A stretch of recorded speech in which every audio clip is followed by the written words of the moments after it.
Pay attention to the woman in the gray peacoat. Her name is Valerie Donovan. She's 24 years old. It's 2:47 p.m. on March 12th, and she's walking through the parking lot of an industrial complex in South Bend, Indiana. She's carrying a black leather messenger bag and checking her phone. She looks professional, composed, ready. She's on her way to what she believes is a job interview. Now, pay attention to the entrance she's approaching. Building 7C. A weathered metal door with no signage. The security camera mounted above captures her hesitating for just a moment before pulling the door open. She steps inside. Within 2 hours, her phone would be turned off forever. This was not a job interview. It was a trap. Valerie Donovan had graduated from Indiana University South Bend 8 months earlier with a degree in business administration. She'd been working retail, folding sweaters at a department store, while sending out dozens of resumes every week. Her Instagram wasn't for socializing. It was a portfolio of ambition. Every post carefully curated, every caption professional.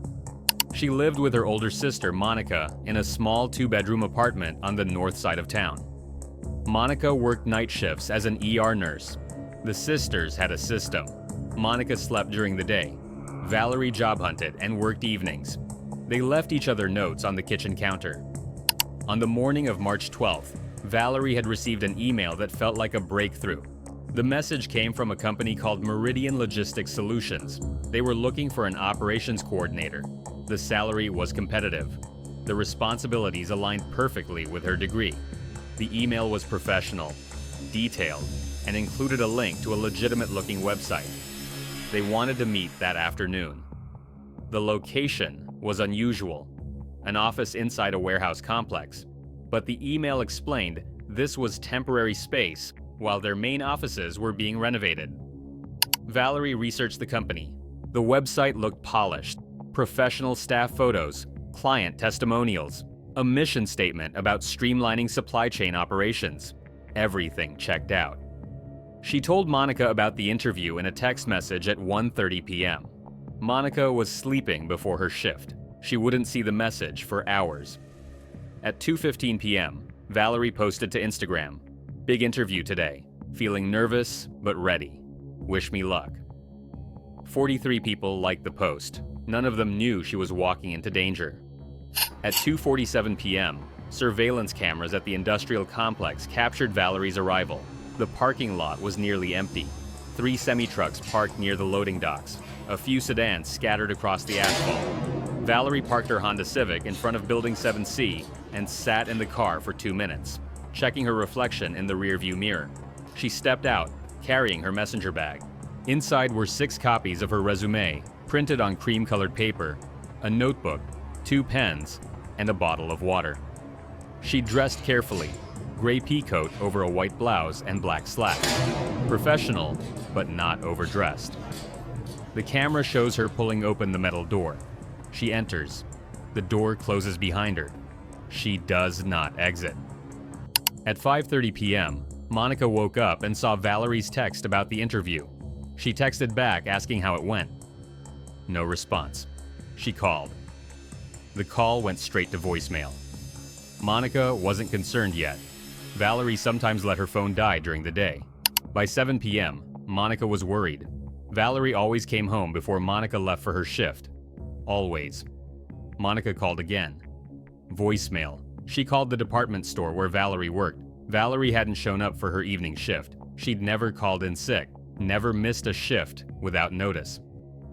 Monica called the police at 7:45 p.m. Detective Aaron Kowalski took the call. He'd been with the South Bend Police Department for 12 years. Missing persons cases involving adults in their 20s often resolved within 24 hours. People got distracted, lost track of time, had phone problems. But something about Monica's description made him pay attention. Valerie wasn't impulsive. She didn't disappear. She'd had a job interview that afternoon and never came home. Kowalski asked for the company name. Monica pulled up Valerie's text message. Meridian Logistics Solutions, Building 7C at the Riverside Industrial Complex.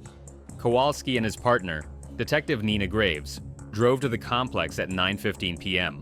Building 7C was dark. The metal door was locked. They found the property manager. He unlocked the building and led them inside. The space was completely empty. Bare concrete floors, exposed ceiling beams. No furniture, no equipment, no office. The building had been vacant for 9 months. No company had leased it. No one had accessed it in weeks. The property manager checked regularly for break-ins. Kowalski asked to see the security footage. The cameras showed Valerie entering at 2:49 p.m. The timestamp was precise, but there was a problem. The camera covering the door didn't capture the interior. It showed people entering and exiting, nothing else. The property manager scrolled through the footage from 2:49 p.m. until midnight. No one exited. Building 7C, Kowalski felt his stomach drop. At 10:30 p.m. on March 12th, Monica forwarded the email from Meridian Logistics Solutions to Detective Kowalski. He read it 3 times. It was professional, detailed, convincing. He clicked the link to the company website. The site was gone. The domain had been taken down within hours of Valerie's disappearance. The South Bend Police Department's Digital Forensics Unit began analyzing the email. The return address appeared legitimate, info@meridianlogistics.com, but the header data told a different story. The email had been routed through multiple proxy servers. The IP address originated from a public library in Mishawaka, 7 miles away. On the morning of March 13th, Detective Graves drove to the Mishawaka Public Library. She spoke with the staff. Security cameras covered the computer lab. The forensics team had identified the exact timestamp when the email was sent, March 11th at 3:47 p.m. Graves reviewed the footage from that day. A man sat at Terminal 7. He was alone. Black jacket, baseball cap pulled low, sunglasses inside. He typed for approximately 40 minutes. The cameras captured his profile, but not his face clearly enough for identification. At 4:30 p.m., he logged off and left. Graves obtained the library's computer logs. The man had used a guest account. No identification required. The terminal's browser history showed multiple visits to job posting sites, fake business website templates, and email proxy services. He'd been methodical, careful, experienced. The hunt was no longer for a missing woman. It was for a predator. While the digital investigation continued, Kowalski returned to Building 7C with a forensic team on March 13th. If Valerie had entered and never exited, there had to be another way out. They found it. A maintenance access door in the northwest corner of the building led to a service corridor. The corridor connected to an underground loading tunnel that ran beneath the complex. The tunnel provided access to multiple buildings without going outside. No security cameras covered it. Someone who knew the complex could enter one building and exit through another without being recorded. Kowalski walked the tunnel system. It was cold, dark, lit only by emergency lights every 50 feet. The concrete walls were marked with directional arrows and building numbers. The tunnel had 7 exits. The forensic team processed every surface. They found fresh tire tracks near the Building 9 loading dock. Dual rear tires. Likely a van or small truck. The tracks led to an exterior exit that connected directly to the access road behind the complex. No cameras covered this exit. The vehicle could have been anywhere within minutes. On March 14th, the case was elevated to a possible abduction. The FBI field office in Indianapolis sent 2 agents to assist. Valerie's face appeared on local news broadcasts. Her Instagram photo, smiling, professional, hopeful, was shared thousands of times. Monica Donovan did not sleep. She sat in the police station conference room for 16 hours straight, answering questions, providing details, calling Valerie's phone over and over. The calls went straight to voicemail. Valerie's phone had been turned off at 4:37 p.m. on March 12th. Investigators pulled Valerie's phone records. Her last outgoing activity was at 2:51 p.m., a text message to Monica confirming she'd arrived at the interview. 2 minutes later, the phone lost all cellular activity. The digital forensics team analyzed Valerie's laptop and social media accounts. They found the job posting that had led her to Building 7C. It had been listed on a legitimate employment website for less than 12 hours. The poster's account was fake, created with a temporary email address, and deleted immediately after Valerie applied. The posting was professional, detailed. It promised exactly what Valerie had been looking for. She had no way of knowing it was designed specifically for her. On March 16th, the forensic team made a discovery that changed everything. They'd been analyzing the fake website for Meridian Logistics Solutions. The domain registration had been purchased through an encrypted service, but the site's image files contained embedded metadata. One of the stock photos used on the About Us page had been downloaded from a free image site on February 28th. The download had come from an IP address in South Bend, a residential address, 1847 Catalpa Street, a small rental house in a quiet neighborhood 3 miles from the industrial complex. At 6 a.m. on March the 17th, a SWAT team surrounded the house. They breached the door at 6:04 a.m. The house was empty, furniture covered in dust sheets, no electricity, no running water.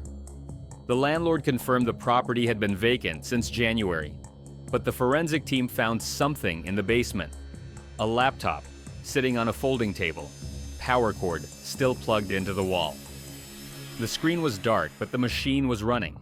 The laptop contained everything: fake email accounts, website templates, templates for fake business documents, a folder labeled Targets with bookmarked social media profiles, 12 women, all ages 22 to 26, all living in Indiana or southern Michigan, all recently graduated, all actively job hunting online.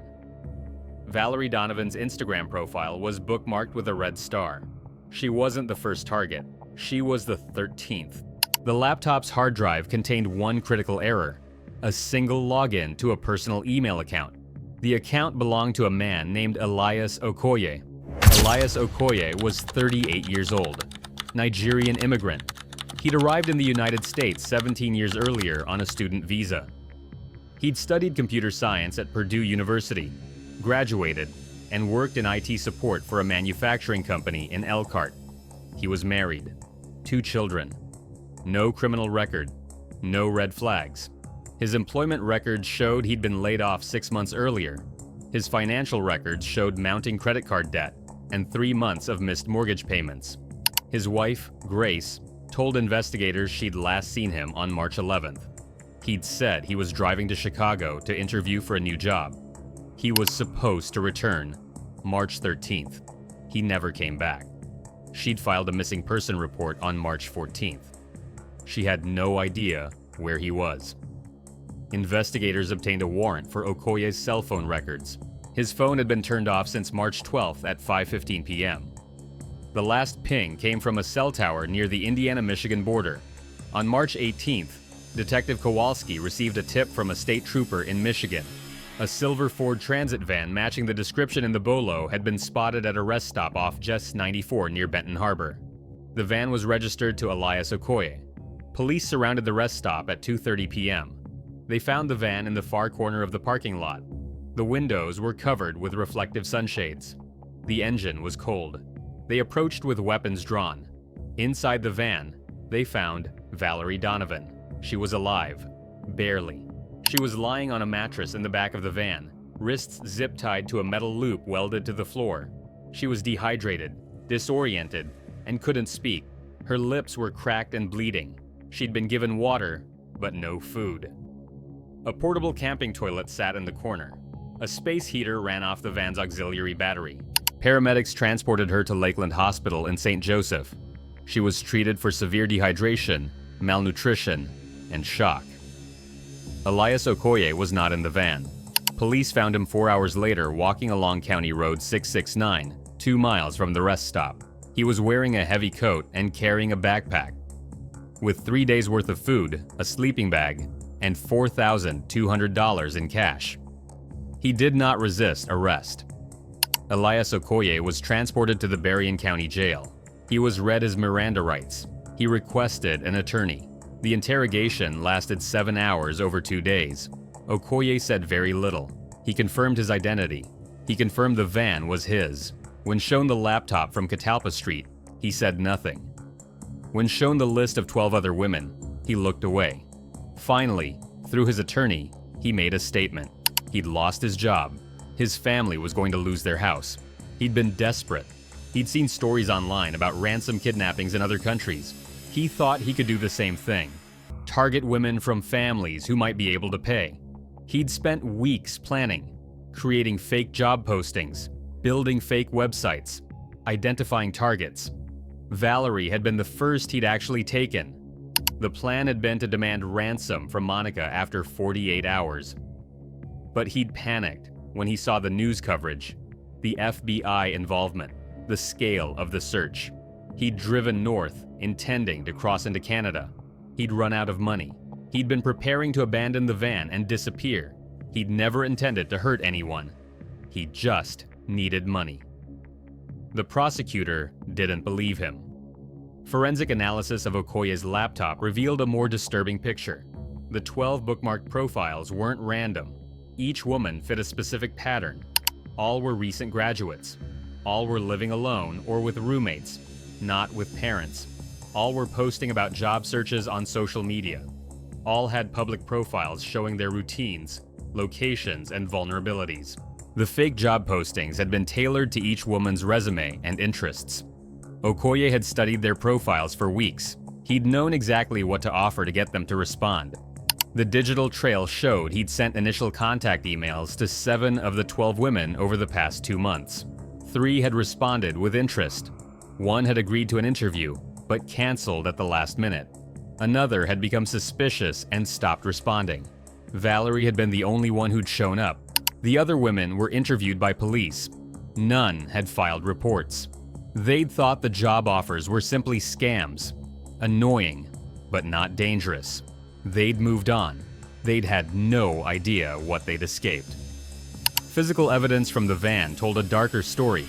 The welded metal loops, the pre-cut zip ties, the soundproofing material lining the walls, the portable toilet, the space heater.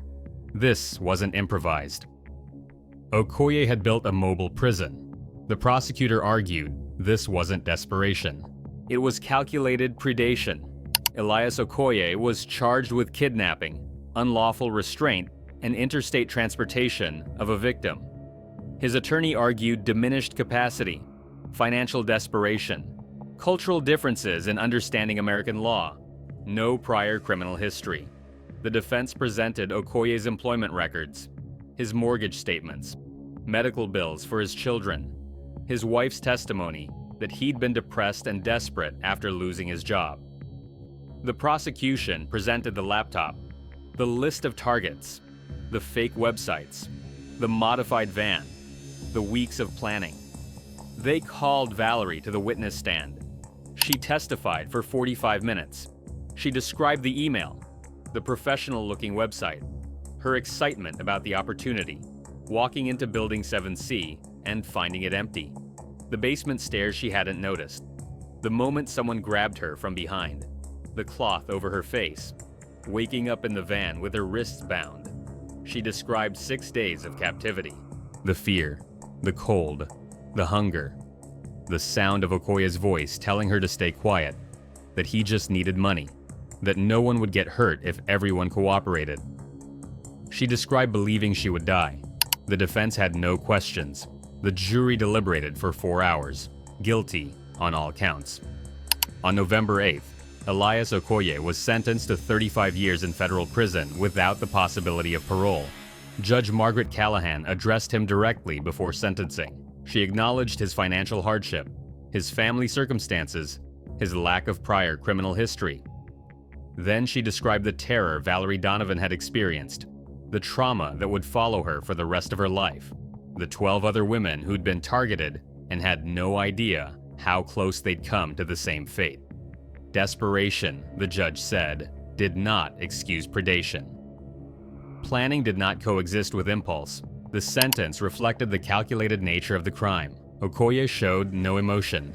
Valerie Donovan spent 3 weeks in intensive therapy immediately after her rescue. She was diagnosed with acute PTSD. She moved back in with her parents in Fort Wayne. She did not return to social media. She did not return to job hunting. 6 months after the trial, She enrolled in a paralegal certificate program. She wanted to understand the legal system. She wanted to work in victim advocacy. She completed the program in 18 months. Today, Valerie works for a nonprofit organization that assists survivors of kidnapping and human trafficking. She speaks at colleges and universities about online safety. She teaches students to verify job postings, to research companies, to trust their instincts when something feels wrong. She carries the black leather messenger bag from that day. It sits on her desk, a reminder of what she survived and what she chose to do with that survival. Monica Donovan still works as an ER nurse. She sees trauma every shift. She saves lives. She goes home to her sister. Grace Okoye divorced her husband 6 months after his sentencing. She changed her children's last names. She still lives in South Bend. She works in medical billing. She has never spoken publicly about the case. The South Bend Police Department implemented new protocols for missing person cases involving young adults. Response times were shortened. Digital forensics became standard within the first 24 hours. The industrial complex installed security cameras covering every entrance, exit, and underground tunnel. Building 7C remains vacant. The security camera is still there, mounted above the metal door of Building 7C, recording everyone who passes, every day, every hour. It captured Valerie Donovan entering at 2:49 p.m. on March 12th. It never captured her leaving, because she didn't leave through that door. She left 6 days later in an ambulance. She left alive. That's what matters most.